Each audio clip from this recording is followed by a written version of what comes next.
बड़ी खबर, कुवैत में ईरान ने मिसाइल हमला किया है। बिजली सप्लाई स्टेशन में धमाका किया है।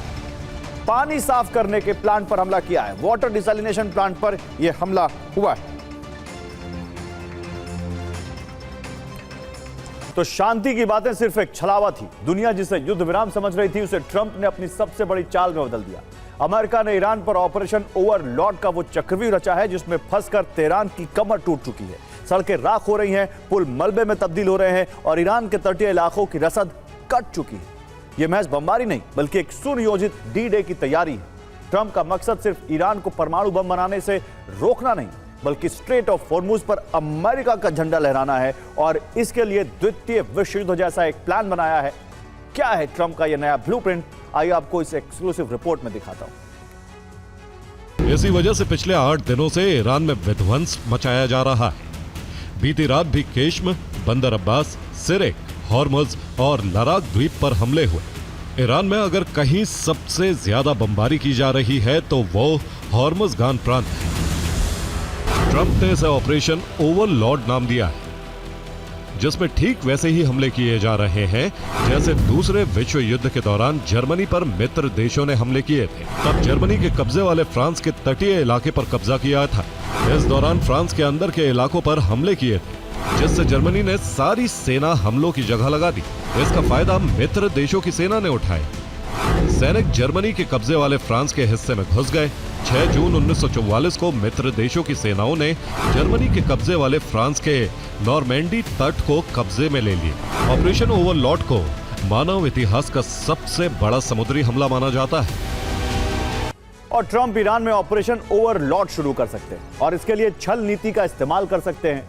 टारगेट ईरान के तटीय शहर हो सकते हैं। पहला टारगेट बंदर मशहर है, जो एक पेट्रोकेमिकल हब है जिसकी आबादी 1,82,000 है। इसके आगे खर्क द्वीप है जहां ईरान का सबसे बड़ा ऑयल सप्लाई टर्मिनल है और इसकी आबादी 10,000 है। इसके बाद बुशहर आता है जहां परमाणु ऊर्जा संयंत्र है और इस शहर की आबादी 2.5 लाख है। इसके आगे बंदर लंगे तटीय शहर आता है जो एक कारोबारी बंदरगाह है और जनसंख्या 40,000 के आसपास है। जबकि ईरान का सबसे बड़ा पोर्ट सिटी बंदर अब्बास आता है जो एक कंटेनर पोर्ट है और इसकी आबादी 7.5 लाख से ज्यादा है। इसके बाद रस्क आता है जहां ऑयल टर्मिनल है और इसकी आबादी 50,000 है। आखिर में चाबहार कारोबारी बंदरगाह पड़ता है और यहां करीब 1.25 लाख लोग रहते हैं।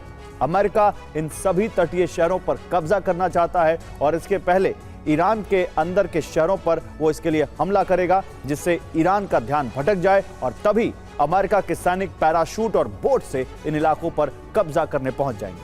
तो अमेरिका के टारगेट पर हॉर्मुजगान क्यों है ये समझिए। इसे हॉर्मुज चोक पॉइंट का गेटवे कहा जाता है। इसका क्षेत्रफल 70,697 वर्ग किलोमीटर है जबकि जनसंख्या 17,76,000 है।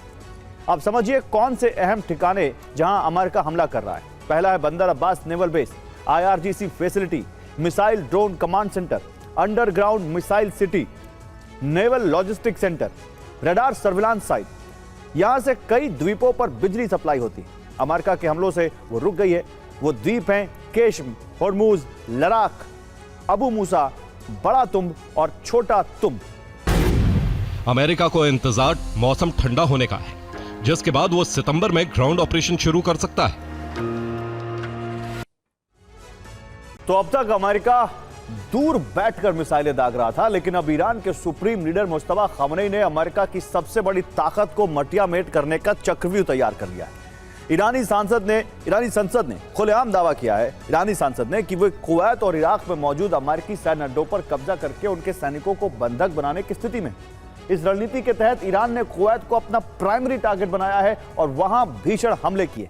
कुवैत में पानी के प्लांट से लेकर तेल सप्लाई के मुख्य केंद्रों को तबाह कर दिया गया है, जिसके बाद वहां से लोगों का सामूहिक पलायन शुरू हो चुका है।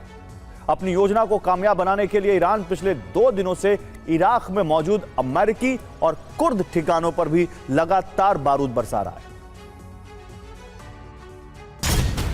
क्योंकि ईरानी संसद के सदस्य और पूर्व विदेश मंत्री मन्नोचेहर मोताकी ने ईरान के सरकारी टेलीविजन पर आकर एक ऐसी सैन्य रणनीति का खुलासा किया है जिसने वॉशिंगटन से लेकर खाड़ी देशों तक हड़कंप मचा दिया है।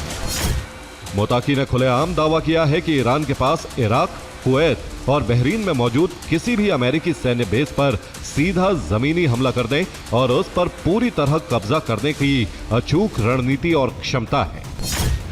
मोताकी ने आगे कहा कि अगर ईरान इराक, कुवैत या बहरीन में मौजूद किसी एक अमेरिकी सैन्य अड्डे पर कब्जा कर ले और वहां तैनात करीब 200 अमेरिकी सैनिकों को बंदी बना ले तो ट्रंप को अपनी सैन्य कार्रवाई रोकने के लिए मजबूर होना पड़ेगा। और अब ईरान का वो चक्रव्यूह देखिए जिसमें बसरा के रास्ते कुवैत फतेह की योजना बनाई गई।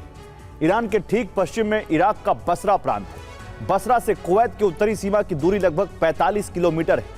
यही छोटी दूरी इस पूरे इलाके को रणनीतिक रूप से बेहद अहम बनाती है। बसरा शिया बहुल इलाका माना जाता है। इस क्षेत्र में लंबे समय से IRGC का प्रभाव है। कुछ फोर्स का नेटवर्क भी इसी इलाके में सक्रिय है। यहाँ ईरान समर्थक संगठन कताइब हिजबुल्लाह सक्रिय है। असाइब अहल अल हक भी इसी नेटवर्क का हिस्सा है। हरकत अल नुजबा की मौजूदगी भी इसी क्षेत्र में बताई जाती है। ये सभी इराक की PMF फोर्स का हिस्सा है, लेकिन इन संगठनों की वैचारिक निष्ठा ईरान के सर्वोच्च नेता के प्रति मानी जाती है। अब कुवैत के भीतर अमेरिकी सैन्य ठिकानों की स्थिति देखिए। कैंप अल उदैरी इराक सीमा से सिर्फ 20 किलोमीटर दूर है। अली अल सलेम एयर बेस इराक सीमा से लगभग 45 किलोमीटर अंदर है और इराक के बसरा के रास्ते ईरान यहां हमला कर सकता है। कुवैत जैसा देश जहां ना तो बड़ी नदियां हैं और ना ही पर्याप्त बारिश होती है। यहां पीने के पानी की जीवन रेखा समुद्र के पानी को शुद्ध करने वाले डिसैलिनेशन प्लांट। कुवैत में कुल 9 प्रमुख डिसैलिनेशन प्लांट हैं। इनमें से कम 2 पर ईरान का बड़ा हमला हो चुका है। कुवैत के अलावा सऊदी अरब में लगभग 70% पानी डिसैलिनेशन प्लांट से आता है। UAE में यह निर्भरता और ज्यादा है, करीब 90%। कतर में भी लगभग 90% पानी समुद्री पानी को साफ करके बनाया जाता है और बहरीन में भी स्थिति लगभग यही है। यहां भी करीब 90% पानी डिसैलिनेशन प्लांट पर निर्भर है। तो कुवैत में ईरान का सबसे पहला निशाना बना अली अल सलेम एयरबेस। यहां पेट्रियट रेडार को निशाना बनाए जाने का दावा किया गया। IRGC ने यहां एयर सर्विलांस रेडार पर भी हमले का दावा किया। इसके बाद हमले की जद में आया कैंप अल उदैरी। यहां गोला बारूद भंडार को निशाना बनाए जाने का दावा किया गया। यहां अमेरिका के मिलिट्री कॉम्प्लेक्स को भी नुकसान पहुंचने की खबरें सामने आई। कुवैत नेशनल पेट्रोलियम कंपनी की इमारत भी निशाने पर रही। इसके मुख्य मैनिफोल्ड पर हमले का दावा किया गया, जिससे तेल आपूर्ति प्रभावित हुई। इसके अलावा कुवैत के 9 प्रमुख डिसैलिनेशन प्लांट यानी पानी साफ करने के प्लांट में से 2 पर हमले से भारी नुकसान की खबरें आई हैं। बिजली संयंत्र भी हमलों की चपेट में आने की रिपोर्ट है। इसके बाद कई इलाकों में बिजली आपूर्ति प्रभावित होने की खबरें आई। और आखिर में नजर डालिए कुवैत इंटरनेशनल एयरपोर्ट पर बढ़ते तनाव के बीच यहां के डिपार्चर टर्मिनल पर भारी भीड़ दिखाई दी। द वॉल स्ट्रीट जर्नल की रिपोर्ट के मुताबिक ईरान ने अमेरिकी एयर डिफेंस सिस्टम को पूरी तरह चकमा देने के लिए अपनी मिसाइलों की तकनीक में बड़ा बदलाव किया है। अब ईरान की मिसाइलें पहले से ज्यादा तेज हो गई और जमीन पर गिरते वक्त तक अपनी दिशा बदलने यानी मैन्यूवर करने में सक्षम है। रिपोर्ट में दावा किया गया है कि ईरान को रूस और चीन से तकनीकी सहायता मिल रही है।